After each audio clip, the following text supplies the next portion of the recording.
We are headed to the small town of Cuero, Texas, where in January of 2001, paramedics were responding to a 911 call of a female victim with a gunshot wound to her head. I just hear this horrific scream. Blood was coming out, and I said, Pam shot herself. With a gunshot wound to the head like that, she could have seconds, minutes. Her live-in boyfriend claimed that she had shot herself, and the medical examiner ruled that it was a suicide. We were called on this case by Detective Carl Bowen. He was on the scene that night, and he and the family have always believed that it was not a suicide, that it was a murder. She would never do that to her children. They started fighting, and he was beating her up. But the investigation over the years has never produced enough evidence to say otherwise. Maybe there's just some little point that we can open that maybe would make a difference. I just need to know the truth. I was sitting right here on the porch with the 2 kids.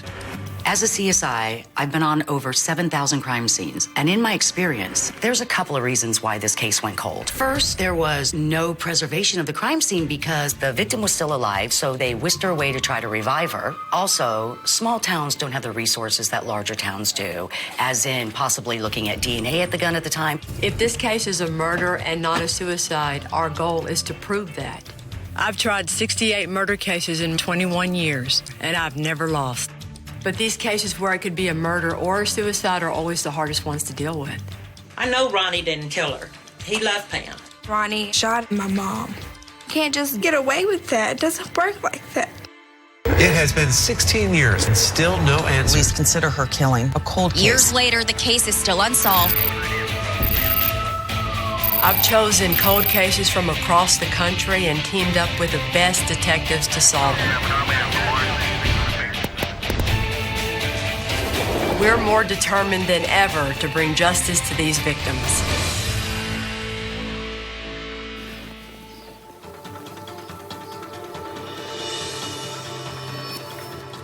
Hi, Yolanda McClary. Hi, Yolanda. Nice to meet you. Carl Bowen, pleased to meet you. Hey, I'm Kelly. Hi, Kelly. Nice to meet you finally. Carl Bowen, have a seat.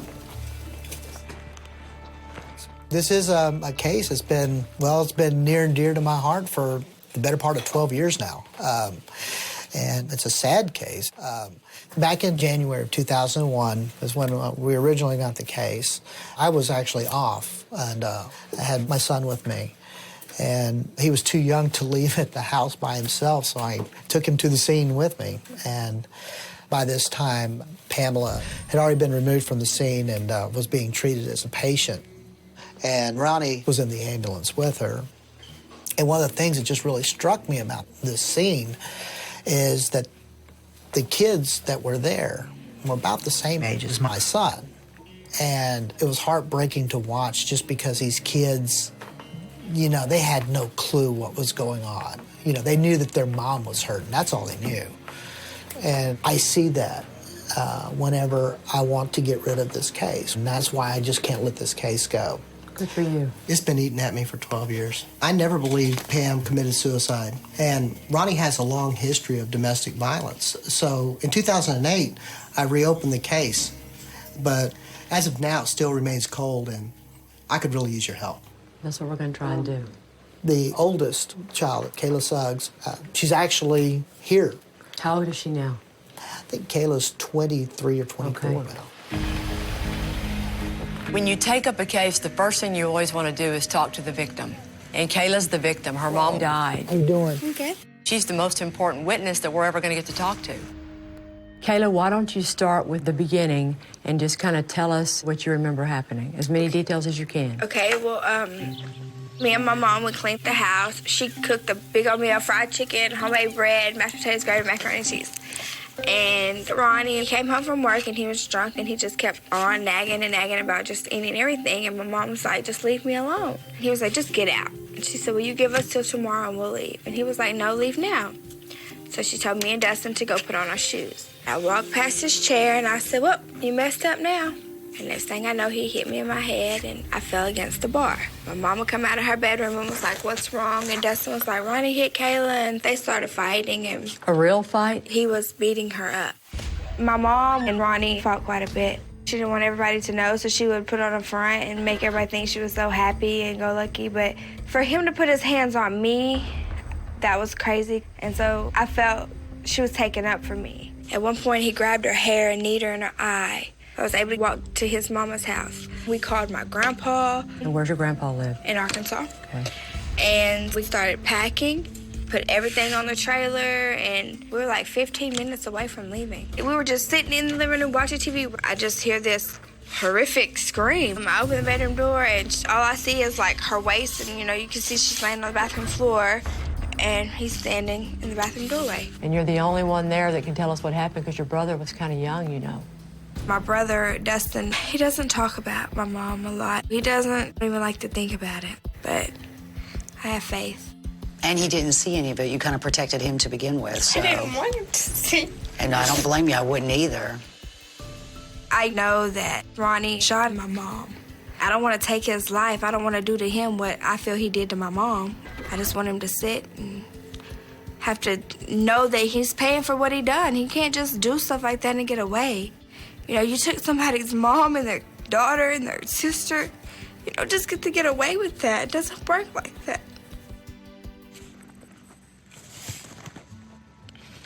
Being a mom, that tugs at your heart. But it does when any child is crying about losing a parent, especially in a murder. That's where the drive comes, where you go, okay, we're going to work this and we're going to work this to the end, no matter what stone it turns over. Thank you. I thank y'all. And so it begins. And so it begins.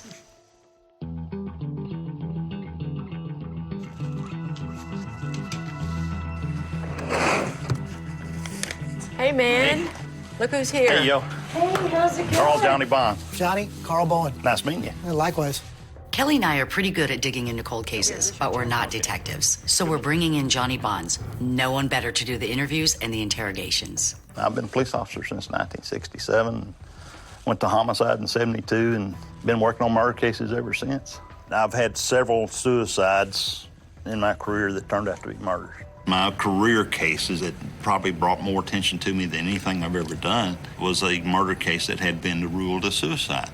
And having to fight to get it overturned almost cost me my job. And from what I read about this particular case, well, I understand where Carl's coming from. To have a case you know in your heart's a murder case and the guy's getting away, it eats on you.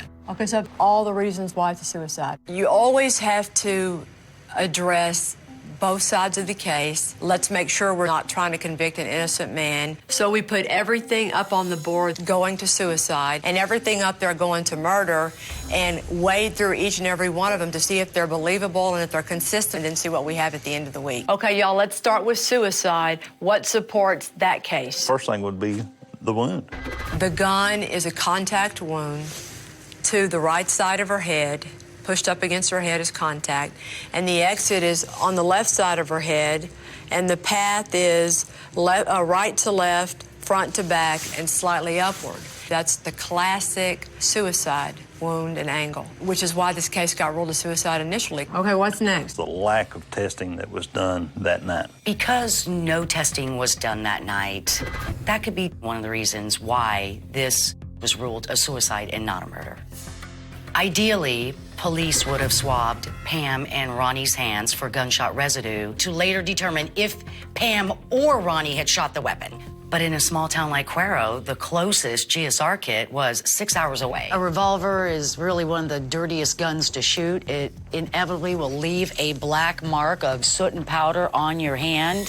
Because they didn't test for GSR, what we're going to do is take the weapon and test it for the possibility of any DNA microscopic evidence. If we find out that Pam's DNA is not on the butt of the gun, the trigger of the gun, then we've got a strong case against suicide. Murder. What do y'all want first? No suicide note. Not making final arrangements. What about just the kids? Yeah. The kids Yeah, being why present. leave your kids behind? Well, she wouldn't expose her kids to that kind of a scene. That's a pretty big one. That was the whole reason why she's leaving. He crossed the line with the kids. She was leaving. She had her out. She was taking her children with her because he didn't like her children, especially Kayla. So for her to kill herself and leave Kayla at his mercy, it just does not make sense. She chose to leave. Right. Yeah, she was in fact leaving. Within 15 minutes. And last but not least on that list would be his history of violence toward women. Oh, absolutely. Ronnie has a history of domestic violence. Doesn't mean that he's guilty, that he killed her, but It means that he has capability of doing it. Plus, he has a motive for the murder. By all accounts, he was very angry that she was leaving. I don't think he'll ever confess to this. You know, try everything. You never know when you're going to get lucky. Exactly. Yeah. In order to determine if this is a murder and not a suicide, there are a few things we need to accomplish. First, we need to see if Pam's DNA is on the gun. If Ronnie's DNA is on the gun and not Pam's, that speaks strongly to the fact that this is a murder. Second, we'll need to explain how the wound is not a suicide wound despite its trajectory. And finally, we need to find new inconsistencies in Ronnie's story. We're going to see what happens when we visit the crime scene tomorrow.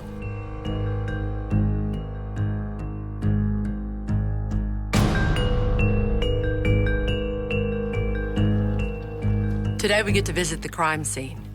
We're looking for the angle of the gunshot wound, the blood spatter, the room, all these things that pictures just can't help you with.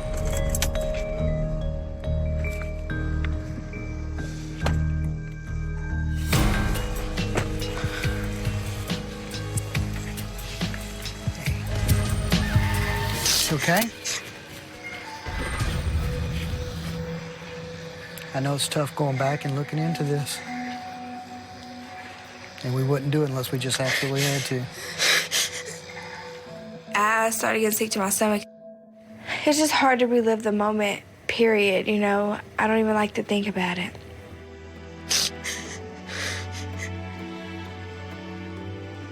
This is the first time in 12 years that Kayla's been back to the scene of the crime.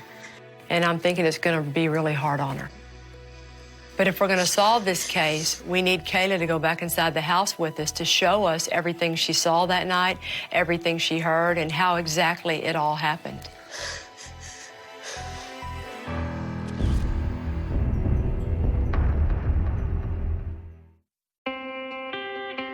When we did our very first episode back home in Cuero, Texas, with all my people, and I first met Yolanda, and I was working with Johnny Bonds. Johnny Bond. Johnny, Carl Bowen. Nice meeting you. Yeah, likewise.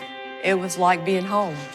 Sometimes when we read the cases initially, at first I think that we shouldn't work on it because I don't want to get the family's hopes up. In January of 2001 is when we originally got the case. It's been eating at me for 12 years. I never believed Pam committed suicide. So in 2008, I reopened the case.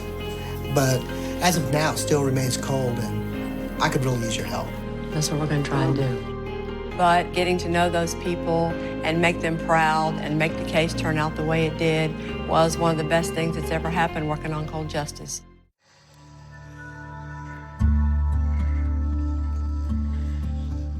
We're in the small town of Cuero, Texas, investigating the death of Pam Shelley that happened almost 12 years ago. We're trying to determine if it was a murder or if it was a suicide. Pam wasn't the only victim in this case. When it happened, her children were very young. Any time that it's a child that's involved with a crime, it's unfair.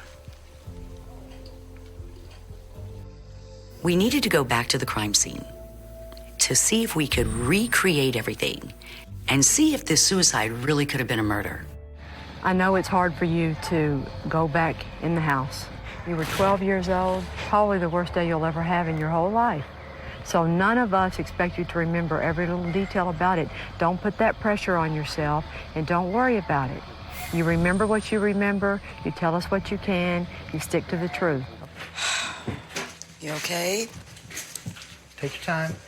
Driving up the driveway was hard, but walking into the house was even harder.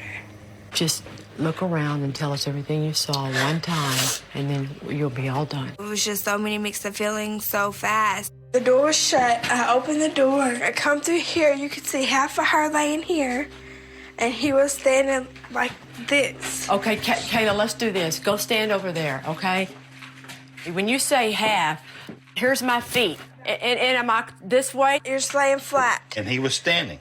A lot of times you don't even need to go to the crime scene. This one we have to go to because I can't understand how Ronnie can hear everything when he's allegedly sitting on the front porch. How big is this bathroom? How much maneuvering can there be? What's the bedroom like compared to the bathroom? All these things that pictures just can't help you with. I came in here. Okay. And started doing CPR. All right, now that's about right. This way, right? Because I remember sitting right here and like Blood comes out of her mouth. I start wiping her mouth. Okay. It's okay. We're almost finished.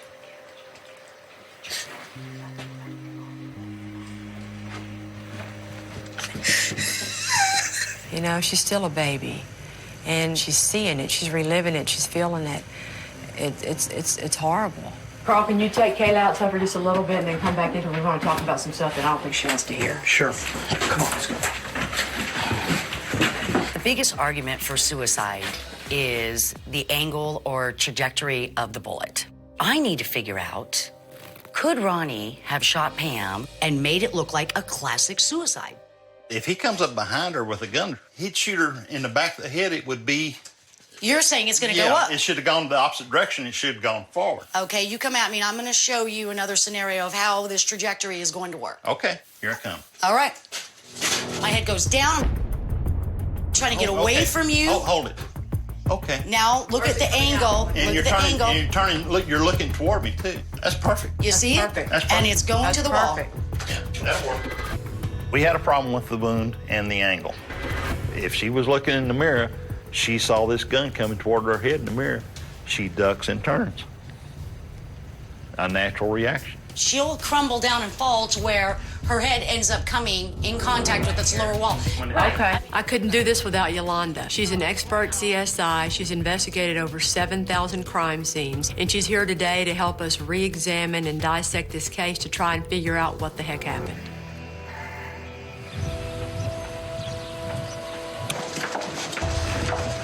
Besides Kayla, the people there that day were all Ronnie Hendricks' family members. They've always maintained that it was a suicide and that they tried to perform CPR on Pam to try and save her. I know Ronnie didn't kill her. I know he didn't. He loved Pam. He didn't want her to leave, but he didn't kill her. I know she was upset, she was crying, and she wanted to go. She asked me if I would carry her to Arkansas. I told her, yeah, I know, no big deal. I went in the house, got the 20-foot trailer, brought it over. They loaded all the stuff on it, and then we was going to hit the road. We were hunting doves at that time. Oh, okay. And we heard a bunch of hollering there, and that's when Ronnie come running out. Pam shot herself, and we ran off in there, and I had it. So you and Ronnie ran back in there? Yeah, I was doing CPR. Who went in the house first? After you got there, who went? Me and Ronnie both. Okay, so y'all went in the house before the boys got there. What was your first thing you did when you saw her? I started working with her. So you started doing the CPR? And I started pumping. I said, get towels, because everywhere blood was coming out. How come Michael didn't have any blood on him? I don't know. And how come Debbie didn't have any blood on her? And most of all, Ronnie, if he's trying to save her and all that, why didn't he have any blood on him? CPR or not, or anything about it. He said he did. He said he did CPR and mouth-to-mouth and everything. I don't know. Okay, so Cecil, if I'm telling you all these things and they're not making any sense, you got to be wondering what the hell's going on. Cecil, it doesn't make any sense. She's got everything she owns in the world loaded up. You're taking her home to her people. She's going home. And all of a sudden, she's going to put a bullet through her brain 5 minutes before she's ready to leave? That doesn't make any sense. You just don't know how many times I've kicked myself for going back to the house. I should have just got in the truck. I had a trailer hooked up, and we should have went down. Should have loaded her up. Cecil is Ronnie's stepdad, so he has no blood relation to Ronnie. I sort of sympathize with him. I could feel him being tormented. Y'all are good people, but he don't need to get away on that. I just want you to think on that. You know, he knows this doesn't make any sense. He knows. You can tell he knows. You can feel he knows. You've known Pam since she's a little kid. Little bitty. They played at my house. Had she ever attempted suicide before? She had talked about it. When was it that she said that was like 2-3 weeks before. When I came here, I had no indication that she would kill herself, but from talking to Ronnie's mom, she talked about it. She says she attempted suicide in the past. If she's telling the truth, then men, it swings way over to the suicide side. Had you ever heard Pam say she was going to kill herself? Oh, heck. It runs in that side of the family. She had tried to do it before. I knew that through my stepmother. She had tried it up there in Arkansas. That Pam had attempted suicide? Yes. Wow, this is going to be a huge hurdle in this case. If she has tried to kill herself before, I don't know how you ever get past that. She killed herself.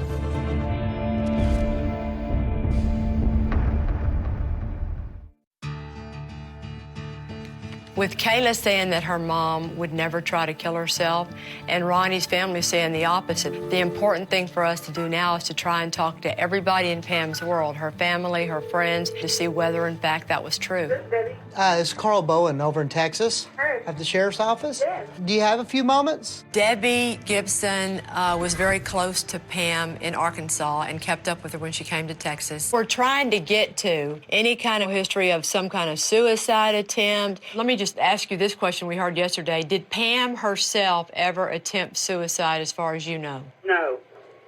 And what do you say about somebody that would say that? That they were full of it. I've known her 3/4 of her life. And we had a discussion just a day or so before she left that another girl that we knew had killed herself, and she had small children. And she looked at me and my boyfriend and told us that she would never do that to her children. She loved her children so much, I do not believe she would do that. Okay, was she close to her brother? Yes, Donald Curley. Excellent. All right, Donald, you with me?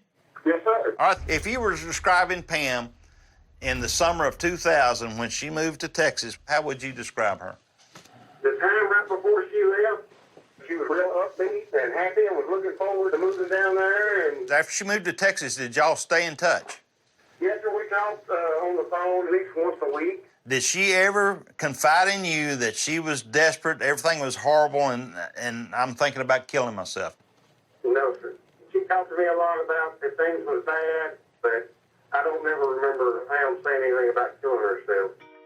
That was going to be a huge problem if Pam had really tried to kill herself before. Now we can move past that. It's done. It didn't happen.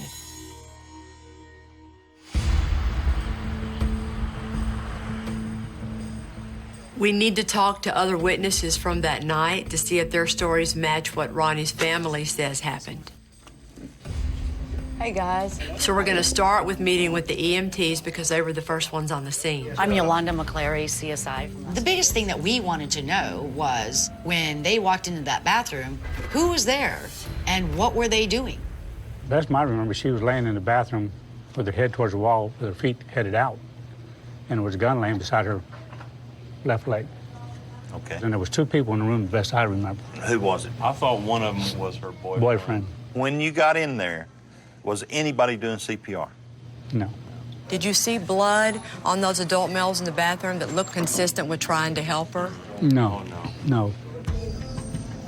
And they're not trying to say to you it was a suicide or anything like that even? Not that I remember.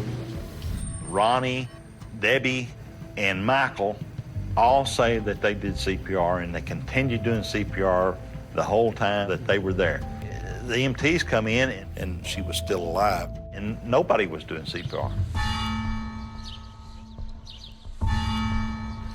The DeWitt County Game Warden was the first law enforcement officer on the scene that night. I'm Kelly. Nice to meet you. Nice to meet you. And we need to find out who he spoke to. I only remember speaking to the older girl. Do you remember what she told you? We did talk about her mother, and I want to say she said she wouldn't have done that to herself.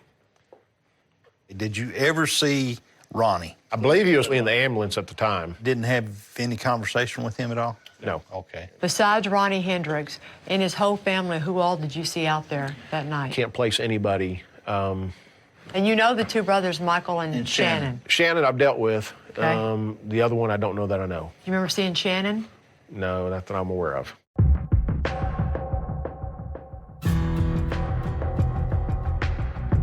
The big thing is the gun. I mean, this is our physical evidence, and They were waiting for the big phone yeah, call. Yeah. While we have been taking off a lot of points on the suicide side of the board, we're not adding a lot to the murder side of the board. But today, we're going to get DNA results. I think I've got something you've been looking for. Did you read it? I didn't. Printed it out, put it in the case file.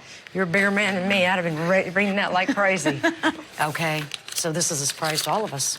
If we find out from the gun DNA results that Pam's DNA is on the grip or the trigger, we're going to be done and feel pretty sick. The right grip. That would be from the palm of your hand. That's where you would have the most contact. There is a mixture of DNA profiles, and Pamela is excluded. On the right grip. On the right grip. Touch DNA specifically targets who touched an item. Any dry skin cells that we slough off all the time carry our DNA. So if we have a suicide here, I should have Pam's DNA on certain parts of this gun. Left side of the grip. The donor, Pamela, excluded. They specifically say Pam is excluded. They saying she's excluded though. That's good. Trigger. The trigger itself. The DNA result is inconclusive and cannot be compared, meaning they really didn't find anything on the trigger. Bottom line, the best thing I've heard is that she's excluded. Wait a minute. Wow. This is where it gets interesting.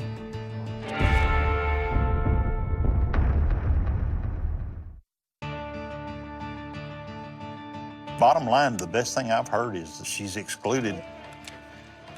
Wow. This is where it gets interesting. It doesn't fit to Ronnie either. She is not on it.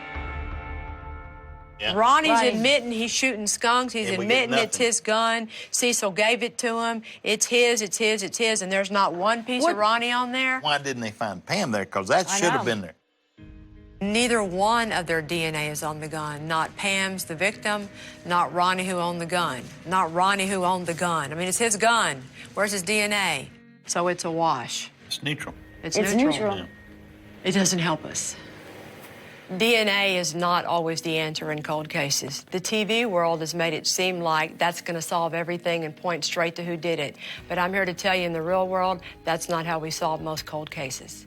In reality, it's always about circumstantial evidence. Pam loved her children. Her trailer was loaded up to go back home to Arkansas. Ronnie had been abusive in the past. Look at the way Ronnie's family had conflicting stories about what happened there in the bathroom that day. And all these little bitty pieces add up to a story that is the truth. We already talked to Ronnie's brother, Michael. Now we need to find his other brother, Shannon, to see if he tells the same story about them hunting. I want to see if the stories match or if they're telling a different story. Hey, Shannon, Johnny Bonds down in Texas. Oh, yes, sir? Listen, all I need is about 5 minutes. Have you got time right now? Yeah, I'm kind of working this morning. What's okay? Well, nobody has ever talked to you about the night that Pam died, and I just need to know what you heard. Yeah, they have talked to me the night that she shot herself. It was the game warden that showed up on the scene first. What happened that night? Where were you? What did you hear? What did you see? Me and my oldest brother went hunting. What we heard was gunshot. Bam! It's like, and when we went up there, Michael went in. He started helping Ronnie revive her. Ronnie was pretty much freaking out because every time you blow on her, give her CPR, blood would come out her eyes and ears and stuff. I didn't see all this. Shannon tells us that they're giving her CPR. We don't have any indication that anyone gave her CPR. No one has any blood on her. The EMTs said that no one was giving her CPR when they got there. Okay, so you stayed outside with who? Who was outside? Kids. I was outside. I said, what the hell's going on? What happened? And they were like, we don't know. Mom and them were arguing outside. She come in. She told us goodbye. She loved us. And she said, what's wrong, Mom? What's wrong? She said, nothing. I love y'all. And then she went to the bedroom, grabbed the gun and went into the bathroom and shot herself. Shannon says that she came in and told all the kids goodbye. None of the kids say that. Nobody heard her say that. And within 15 minutes, the damn game warden had Ronnie out there checking him for residue on his hands because Ronnie had blood. How did he do that? I'm about 15, 20 foot from him on the passenger side, and I see Ronnie up in there in the driver's side, and he's swabbing his hands with something. The game warden was? Yeah. Oh, okay. He said that he had a slight amount of residue on him, but that's from him reviving her. Shannon tells us the game warden got there and did gunshot residue test.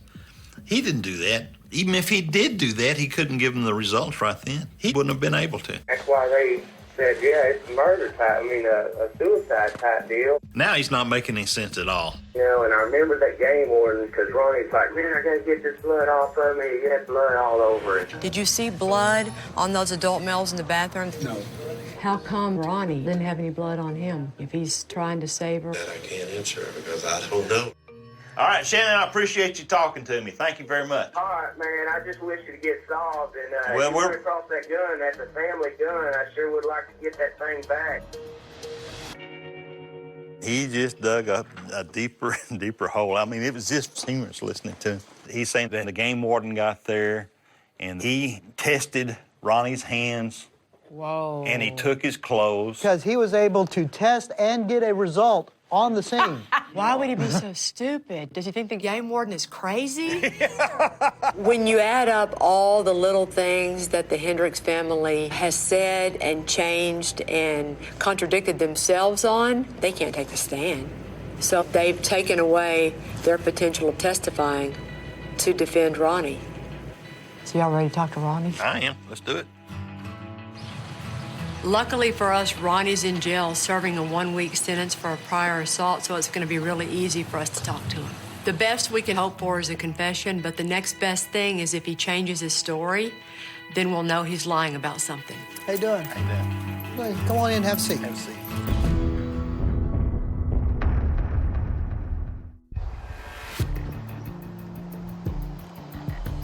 Come on in, have a seat. Have a seat.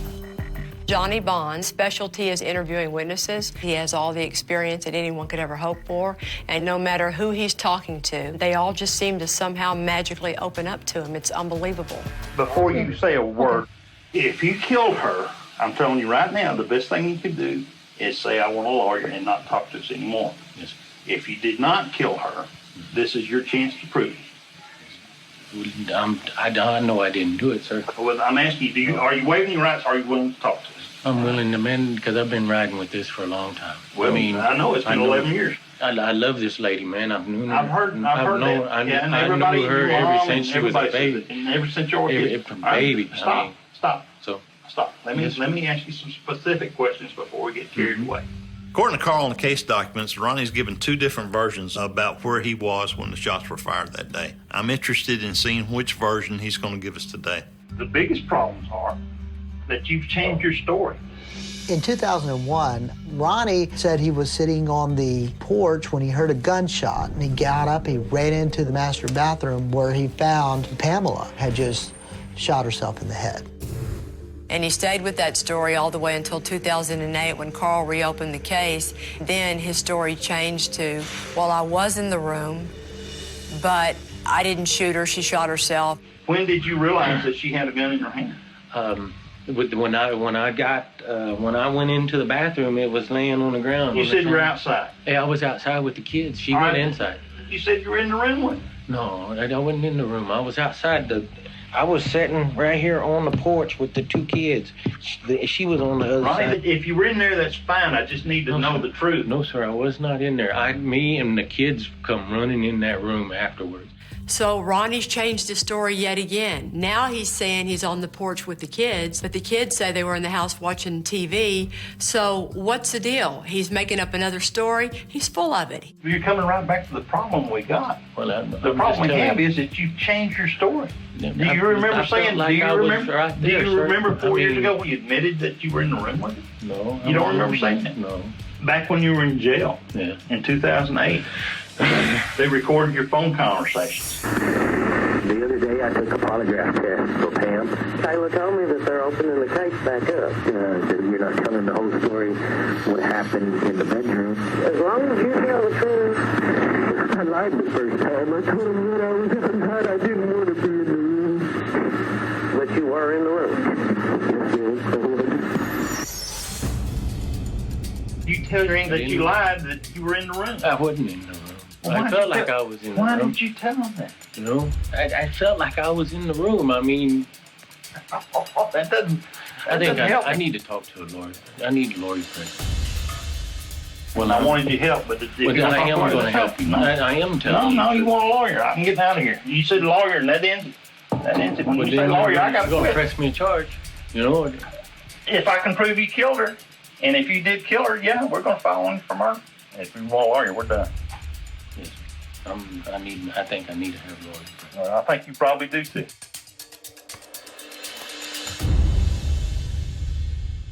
We've been through this case backwards and forwards, and everything is still pointing to the fact that Ronnie murdered Pam, including the fact that he's lying about what happened that night. I think that we've come to the end of the road on this. There's nothing left for us to do, and I know what I'm thinking, but I want to hear what y'all have to say, because we need to have a unanimous decision that we believe there's probable cause to ask the DA for an indictment for murder against Ronnie. Carl, what do you think? I think we're ready. Johnny? I think it's circumstantial, but I don't think it's getting any better, and I think it's a makeable case. Yo? I think it's ready. I think it's time to go. Okay, then I'm going to go start typing it up to tell the story as clearly and concisely as we can, okay? All right.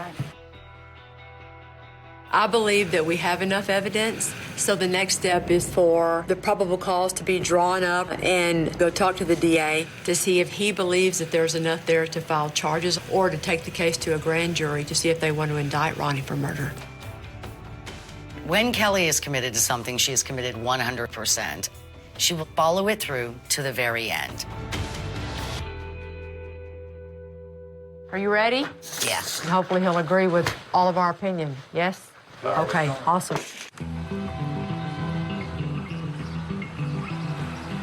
I feel like we've made a good, strong case, but the ultimate requirement is for the DA to believe that he's got enough evidence to present the case to a grand jury to ask for an indictment.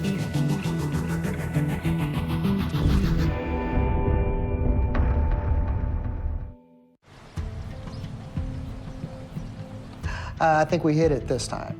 And one of the reasons for that is because the new information that we had that has developed. What do you think the most compelling differences are now? You know, Mike, I said in the beginning, Ronnie is his own worst enemy.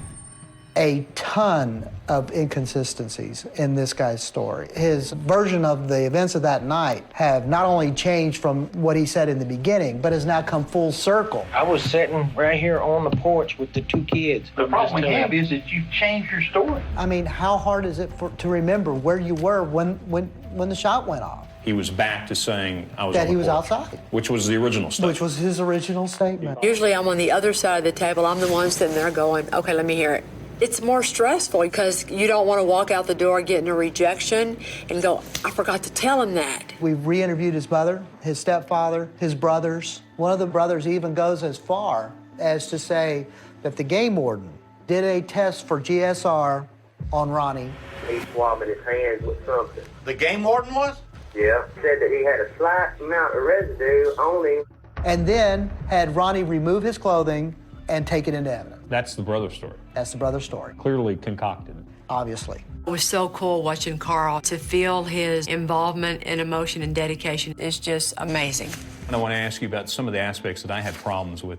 How hard would it be for Ronnie Hendricks, if he wanted to commit a murder, to do it as a contact wound? We can show you. Can we show you something real quick? Sure. So she's standing at the vanity in the bathroom. And he will come up to her. And she leans away. And that's how you get the right to left, front to back, slightly upward angle. We're trying to feed him days of information in an hour. So what better person to have with you than the prosecutor that's been working with you for the whole thing? But you know, the thing that's still the coolest part about this case is the whole common sense thing. Who can believe that she goes in there, she's putting on makeup to go home, the trailer's loaded up, the kids are watching TV, Right. She's gonna blow her head off with her kids in the same trailer with her and just leave them there when all the belongings are packed up?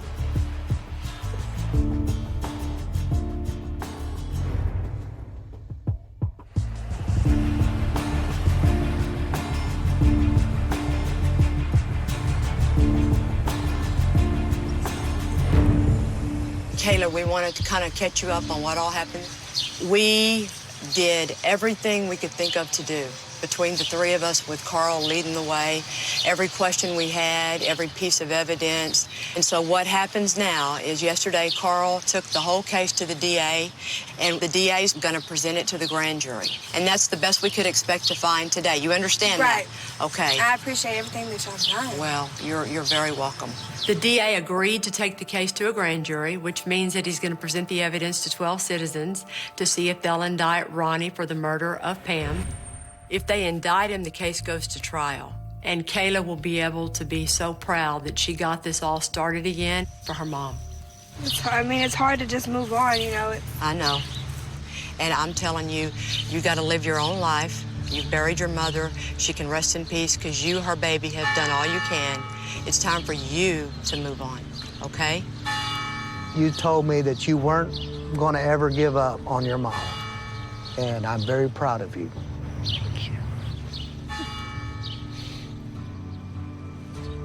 I'm just glad that my mom's story is out and she can finally get some peace and she can actually rest. She's not just pushed aside anymore. And that means more than anything to me. Come on, baby, let's let you go home. Give us a hug. Thank you so much. For so long, I haven't had anybody on my side but Mr. Bowen to fight this with me. It's just been me. Good luck to you, sweetie. Thank you. And to have other people that are willing to even give their time to even attempt to do anything, it means a lot.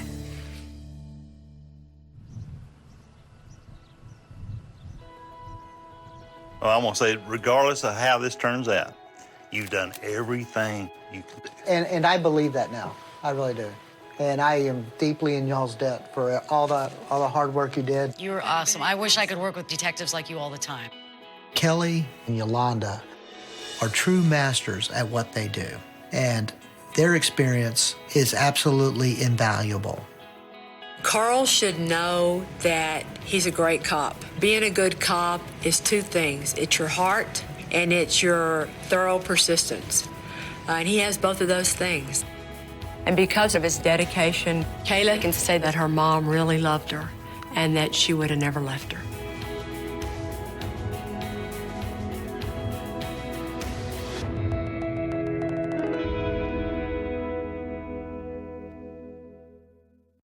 For local law enforcement, the hardest thing about working on a cold case is simply reality. If you're a cop in a little town somewhere in the United States and you have a murder case, you don't get to put everything else to the side and focus on that murder case. The kids that were there were about the same age as my son. And it was heartbreaking to watch. And I see that whenever I want to get rid of this case. And that's why I just can't let this case go. Good for you. So to focus on a murder case is hard, even though it's a priority. And to focus on a cold murder case, it's really, really difficult. You know, you took somebody's mom and their daughter and their sister.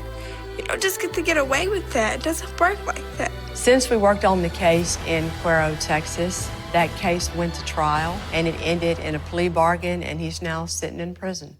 For more cold justice, go to oxygen.com.